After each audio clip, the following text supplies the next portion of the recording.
नमस्कार, आप देख रहे हैं लाइव पल्स न्यूज। भारत और अमेरिका के बीच व्यापारिक रिश्तों को लेकर इस समय एक ऐसी बड़ी खबर सामने आई है जिसने दोनों देशों के कारोबारी जगत, रणनीतिक हलकों और वैश्विक बाजारों का ध्यान अपनी ओर खींच लिया है। अमेरिका में भारत के राजदूत सर्जियो गोर ने 23 अगस्त 2026 को संकेत दिया है कि भारत अमेरिका द्विपक्षीय व्यापार समझौता अब लगभग अंतिम चरण में पहुंच चुका है और समझौते के ज्यादातर बड़े हिस्सों पर दोनों पक्ष सैद्धांतिक रूप से सहमत हैं। अब मुख्य काम कानूनी और तकनीकी भाषा को अंतिम रूप देना बताया जा रहा है। इसी के साथ अमेरिकी विदेश मंत्री मार्को रूबियो के अक्टूबर 2026 में दोबारा भारत आने की खबर ने इस पूरे घटनाक्रम को और महत्वपूर्ण बना दिया है। यानी आने वाले कुछ सप्ताह भारत और अमेरिका के आर्थिक रिश्तों के लिए बेहद महत्वपूर्ण हो सकते हैं। लेकिन इस खबर को केवल एक सामान्य व्यापार समझौते के रूप में देखना पूरी तस्वीर नहीं होगी, क्योंकि इसके पीछे टैरिफ, भारतीय निर्यात, अमेरिकी बाजार तक पहुंच, कृषि और डेयरी, ऊर्जा, टेक्नोलॉजी, रक्षा, रूस से भारत के रिश्ते, सप्लाई चेन और चीन के साथ वैश्विक प्रतिस्पर्धा जैसे कई बड़े मुद्दे जुड़े हुए हैं। आज की इस खास रिपोर्ट में लाइव पल्स न्यूज आपको इसी पूरे घटनाक्रम को विस्तार से समझाएगा कि भारत अमेरिका व्यापार समझौता आखिर किस स्थिति में है, किन मुद्दों पर सहमति बनी है, किन मुद्दों पर अभी भी सावधानी की जरूरत है, अक्टूबर में मार्को रूबियो की भारत यात्रा क्यों महत्वपूर्ण हो सकती है, भारतीय उद्योग और निर्यातकों पर इसका क्या असर पड़ सकता है, अमेरिका को भारत से क्या चाहिए, भारत अमेरिका से क्या हासिल करना चाहता है, और अगर यह समझौता अंतिम रूप लेता है तो आने वाले वर्षों में भारत अमेरिका आर्थिक साझेदारी किस दिशा में जा सकती है। सबसे पहले मौजूदा स्थिति को समझना जरूरी है।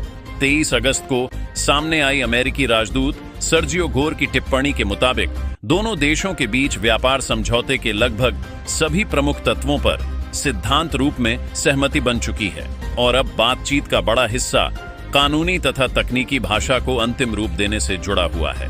इसका मतलब यह नहीं है कि उसी क्षण समझौता औपचारिक रूप से लागू हो गया है।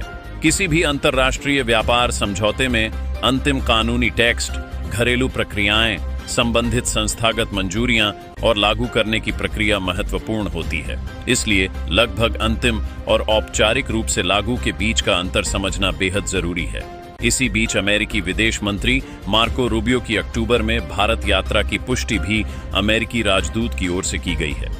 इससे यह संकेत मिलता है कि दोनों देशों के बीच केवल व्यापार ही नहीं बल्कि व्यापक रणनीतिक संबंधों को भी आगे बढ़ाने की कोशिश जारी है।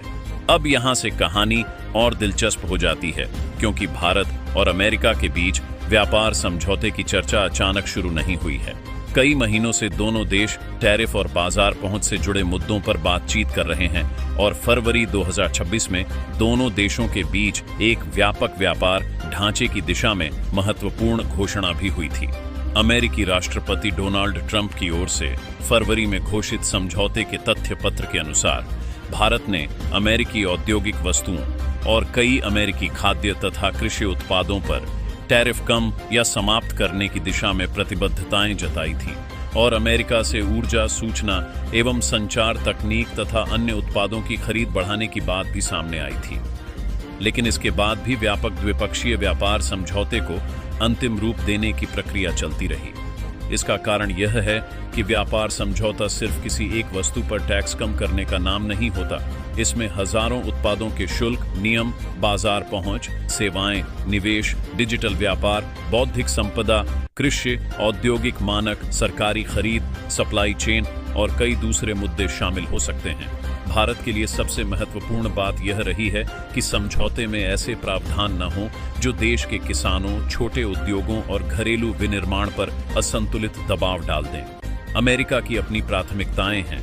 वह चाहता है कि भारतीय बाजार में अमेरिकी कंपनियों और उत्पादों को ज्यादा अवसर मिले, अमेरिकी निर्यात बढ़े और दोनों देशों के बीच व्यापार संतुलन बेहतर हो। भारत की प्राथमिकता दूसरी तरफ यह है कि भारतीय उत्पादों को अमेरिकी बाजार में स्थिर और प्रतिस्पर्धी पहुंच मिले, भारतीय निर्यातकों के लिए टैरिफ बाधाएं कम हों और सेवाओं तथा कुशल पेशेवरों के लिए भी बेहतर अवसर बने।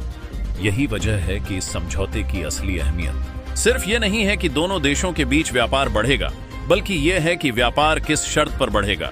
भारत और अमेरिका दुनिया की दो बड़ी अर्थव्यवस्थाएं हैं और पिछले वर्षों में दोनों देशों के संबंध सिर्फ व्यापार तक सीमित नहीं रहे। रक्षा, semiconductor, quantum technology, artificial intelligence, अंतरिक्ष, ऊर्जा, क्रिटिकल मिनरल्स और इंडो पैसिफिक सुरक्षा जैसे क्षेत्रों में भी सहयोग बढ़ा है। अमेरिकी विदेश मंत्री मार्को रूबियो की मई 2026 की भारत यात्रा के दौरान भी दोनों देशों ने व्यापार के साथ साथ रणनीतिक संबंधों पर जोर दिया था। यही कारण है कि अक्टूबर में रूबियो की संभावित यात्रा को केवल एक राजनयिक दौरा मानना सही नहीं होगा। अगर उस समय तक व्यापार समझौते की कानूनी प्रक्रिया काफी आगे बढ़ चुकी होती है तो यह यात्रा दोनों देशों के बीच अंतिम राजनीतिक समन्वय के लिए भी महत्वपूर्ण बन सकती है। भारत अमेरिका व्यापार समझौते का एक बड़ा पहलू टैरिफ है। अमेरिकी बाजार भारतीय निर्यातकों के लिए बेहद महत्वपूर्ण है। कपड़ा, परिधान, चमड़ा, इंजीनियरिंग सामान, रत्न एवं आभूषण, फार्मास्यूटिकल्स, समुद्री उत्पाद, रसायन और कई दूसरे क्षेत्रों के लिए अमेरिका एक बड़ा बाजार है। अगस्त की शुरुआत में भारतीय संसद की एक समिति ने भी अमेरिका के साथ व्यापार समझौते को तेजी से पूरा करने की जरूरत पर जोर दिया और खास तौर पर जेनरिक दवाओं, critical minerals, smartphone, auto components, chemicals, engineering goods, textiles, leather, marine products और जेम्स एंड ज्वेलरी जैसे क्षेत्रों का उल्लेख किया। इसका सीधा मतलब है कि समझौते का असर केवल बड़े कॉरपोरेट घरानों तक सीमित नहीं रहेगा। अगर अमेरिकी बाजार में भारतीय उत्पादों की प्रतिस्पर्धात्मक स्थिति सुधरती है तो हजारों छोटे और मध्यम निर्यातकों को भी लाभ मिल सकता है। लेकिन इसके लिए यह जरूरी होगा कि भारतीय कंपनियां गुणवत्ता, समय पर डिलीवरी, प्रमाणन और अमेरिकी बाजार के नियमों को पूरा करने में सक्षम हों। केवल टैरिफ कम होना अपने आप में निर्यात बढ़ने की गारंटी नहीं है। इसी तरह अमेरिका से भारत आने वाले सामान पर टैरिफ कम होने का प्रभाव भी मिश्रित हो सकता है। भारतीय उपभोक्ताओं और कुछ उद्योगों को सस्ते या अधिक विकल्प मिल सकते हैं, लेकिन कुछ घरेलू उत्पादकों को अमेरिकी कंपनियों से ज्यादा प्रतिस्पर्धा का सामना करना पड़ सकता है। यही कारण है कि भारत सरकार के लिए इस समझौते में संतुलन बनाना बेहद महत्वपूर्ण है। कृषि और डेयरी का मुद्दा लंबे समय से भारत अमेरिका व्यापार वार्ता का संवेदनशील हिस्सा रहा है। भारत के लिए कृषि क्षेत्र सिर्फ एक व्यापारिक सेक्टर नहीं है, बल्कि करोड़ों किसानों की आजीविका से जुड़ा हुआ क्षेत्र है। अमेरिका चाहता रहा है कि उसके कृषि उत्पादों के लिए भारतीय बाजार में ज्यादा पहुंच बने, जबकि भारत इस बात को लेकर सतर्क रहता है कि विदेशी कृषि उत्पादों की बड़ी मात्रा घरेलू किसानों पर दबाव न डाले। इसलिए अगर अंतिम समझौते में कृषि से जुड़े प्रावधान आते हैं तो उनका प्रभाव बहुत सावधानी से देखा जाएगा। इसी तरह डेयरी क्षेत्र में भारत की संवेदनशीलता काफी अधिक है। भारत में डेयरी अर्थव्यवस्था छोटे किसानों और पशुपालकों से गहराई से जुड़ी है। इसलिए किसी भी समझौते में बाजार पहुंच के साथ साथ घरेलू सुरक्षा का सवाल महत्वपूर्ण रहेगा। दूसरी ओर भारत के लिए अमेरिका में कृषि और खाद्य उत्पादों की बाजार पहुंच बढ़ाना भी महत्वपूर्ण अवसर हो सकता है। भारतीय मसाले, चावल की कुछ श्रेणियां, प्रसंस्कृत खाद्य, समुद्री उत्पाद और अन्य कृषि उत्पाद अमेरिकी बाजार में अपनी जगह मजबूत कर सकते हैं, बशर्ते गुणवत्ता और नियामकीय मानकों को पूरा किया जाए। व्यापार समझौते का दूसरा बड़ा क्षेत्र टेक्नोलॉजी और डिजिटल व्यापार है। आज की अर्थव्यवस्था में केवल सामान का आयात निर्यात ही व्यापार नहीं है। सॉफ्टवेयर, क्लाउड सेवाएं, आर्टिफिशियल इंटेलिजेंस, डिजिटल भुगतान, साइबर सुरक्षा, डेटा सेवाएं और आईटी प्रोफेशनल्स भी भारत अमेरिका आर्थिक संबंधों के महत्वपूर्ण हिस्से हैं। भारतीय आईटी कंपनियां लंबे समय से अमेरिकी बाजार में बड़ी भूमिका निभाती रही हैं। ऐसे में डिजिटल व्यापार से जुड़े नियम भारत के लिए बेहद महत्वपूर्ण हैं। भारतीय संसद की समिति ने भी एआई, क्लाउड कंप्यूटिंग, साइबर सुरक्षा और डिजिटल हेल्थ जैसी उच्च मूल्य वाली सेवाओं के निर्यात को बढ़ाने की जरूरत बताई है। अगर व्यापार समझौता इन क्षेत्रों में स्पष्ट और स्थिर नियम बनाता है तो भारतीय टेक कंपनियों के लिए लंबे समय की योजना बनाना आसान हो सकता है। इसके साथ ही डेटा और डिजिटल नीति पर भारत अपनी नियामकीय स्वतंत्रता बनाए रखना चाहेगा। यही वह क्षेत्र है जहां भारत और